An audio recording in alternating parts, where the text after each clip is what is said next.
যখন আমার মন ভালো থাকে না, তখন আমার রান্না করতেও ইচ্ছা করে না।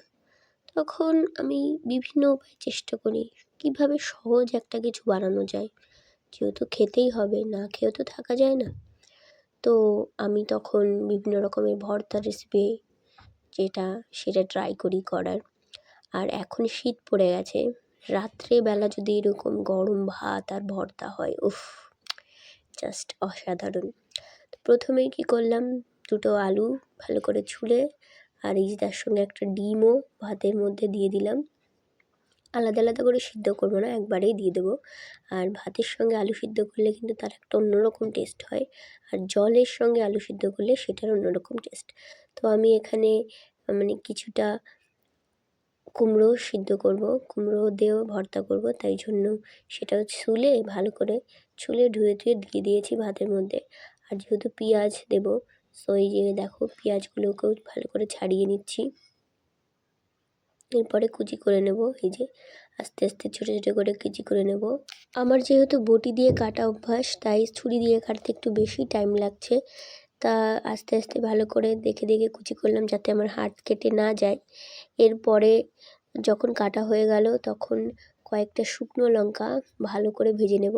আর তেলটাকে আমি গ্যাসের উপরে রেখে এত জাল দিয়ে গিয়েছি যে একদম কড়াইটাই পুড়ে গেছে।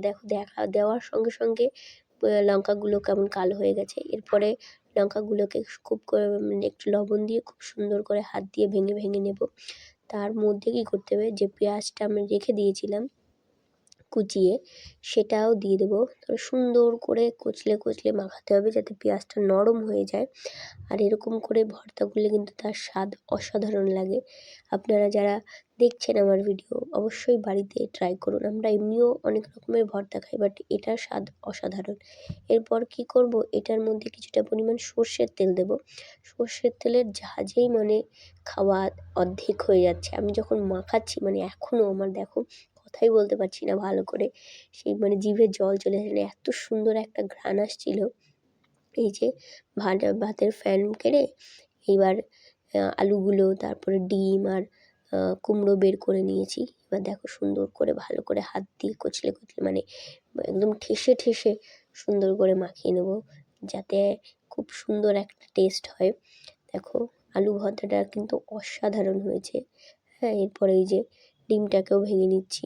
মানে এইভাবে যারা ভর্তা খায় তাদের কাছে কিন্তু অপূর্ব লাগে।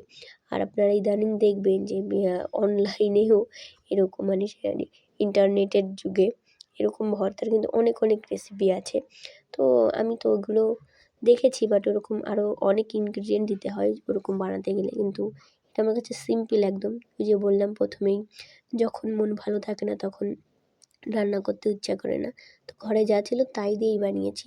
আর এটা কিন্তু অসম্ভব টেস্টি ছিল।